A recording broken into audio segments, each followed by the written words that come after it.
Comment c'est possible déjà?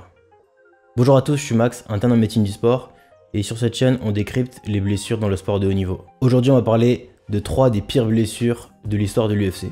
On va parler de la fracture du pied de Jon Jones, de l'œil gonflé de Matt Mitrione, et de la fracture de l'avant-bras de Tim Sylvia par Frank Mir. Comme d'habitude, si vous aimez le contenu, n'hésitez pas à liker, à partager et à vous abonner, c'est très important pour moi. Voici le pied de Jon Jones réparé à l'issue de son combat et de sa défense de ceinture face à Chael Sonnen à l'UFC 159. Mais ce qui a mené à ça est l'une des blessures les plus bizarres que j'ai jamais vues chez un sportif.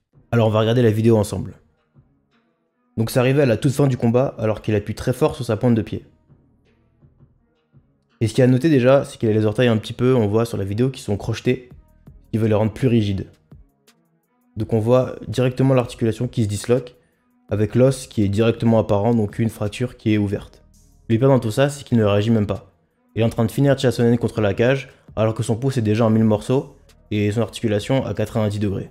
On le voit d'ailleurs à la fin du combat, dans l'interview avec Joe Rogan, où il a un bandage autour du pied pour rendre le pouce le plus droit possible. Alors on rentre dans les livres et on part sur la partie anatomique de la blessure pour essayer de comprendre ce qui s'est passé. Ce qu'on voit ici, c'est les pieds avec les os les plus importants qui le composent. Les 5 os ici sont les métatarsiens et les os ici ce sont les phalanges. Les 4 doigts, autres qui n'ont pas été fracturés, ont 3 phalanges.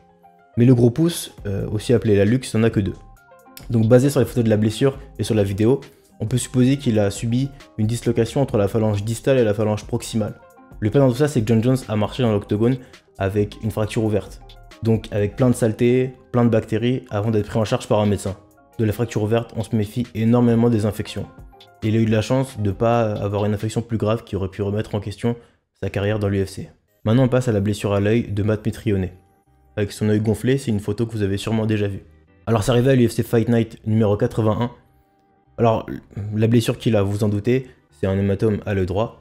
Mais en plus de ça, il a subi une fracture du plancher orbitaire, dont on va parler un peu plus tard. Pendant le combat, Matt Mitrione a été victime non pas d'un, mais de 2 eye poke, et en plus d'un gros coup de poing qui va venir terminer le travail sur l'œil. Si je regarde ce qu'il a, ça peut paraître effrayant, et on peut se demander comment autant de liquide peut se retrouver dans une si petite cavité. Mais en fait, si on touche ici, là, au niveau de la paupière, et même aussi au-dessus des sourcils, on peut voir qu'il y a une assez grande quantité de peau en fait, et on est assez loin de l'os. Donc c'est pour ça que du sang, donc l'hématome peut venir se loger assez facilement ici. On a aussi appris plus tard qu'il a subi, comme je le disais, une fracture du plancher de l'orbitre. Alors si on repart à notre structure anatomique, on voit la structure orbiculaire, contenant notamment des muscles, dont on va parler tout à l'heure, et des os qui vont venir fermer la cavité orbiculaire.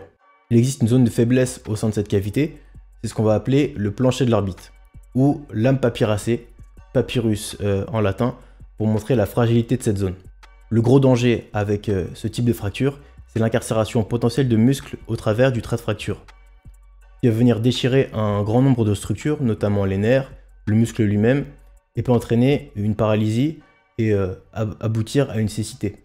Alors, le bras de Tim Sylvia. On va regarder la vidéo tout de suite.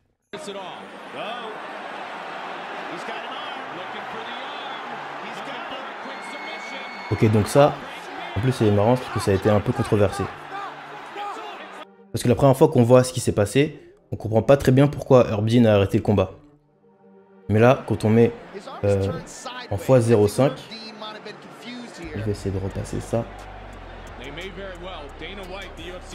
Bah, on voit ici, c'est la fracture des 2 os de l'avant-bras. Alors pourquoi je dis que c'est controversé? C'est parce que Herb Dean lui-même a cru qu'il allait être viré de l'UFC après ce match-là. Il dit qu'il pensait avoir bien entendu une fracture et avoir vu du coup les os se casser.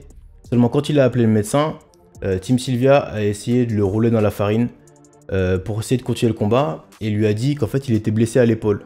Donc quand le médecin regarde, il n'y a rien à l'épaule. Herb Dean se dit bon bah là c'est fini pour moi, c'était bien cette vie. Mais maintenant, l'UFC c'est derrière moi. Et en fait, heureusement qu'il a bien arrêté le combat, parce que c'est quand même une sale fracture qu'il a subie. Donc là, on voit que le bras sert en fait de levier. Plus particulièrement le coude qui va servir d'encre.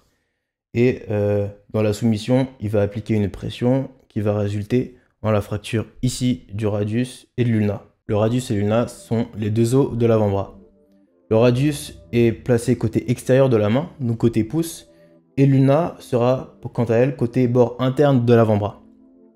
On note que le radius est plus élargi à son côté distal, donc vers le pouce, tandis que l'ulna est plus élargie, elle, au pli du coude. Donc quand vous touchez votre coude ici, c'est en fait l'ulna que vous touchez. Donc en fait, ce qu'il a fracturé, c'est concrètement les deux os ici. Ce qui va être important pour une fracture telle, ça va être de garder l'angulation entre ces deux os. C'est très important d'avoir une bonne récupération pour garder le mouvement de pronosupination. En effet, si l'angle du radius cassé se mettait à mal cicatriser, on aurait du mal à faire ces mouvements-là qui sont hyper importants pour un combattant UFC. Voilà pour la fin de la vidéo, j'espère que vous avez apprécié et appris 2-3 trucs. N'hésitez pas à me dire ce que vous en pensez et à liker, c'est très important pour la chaîne.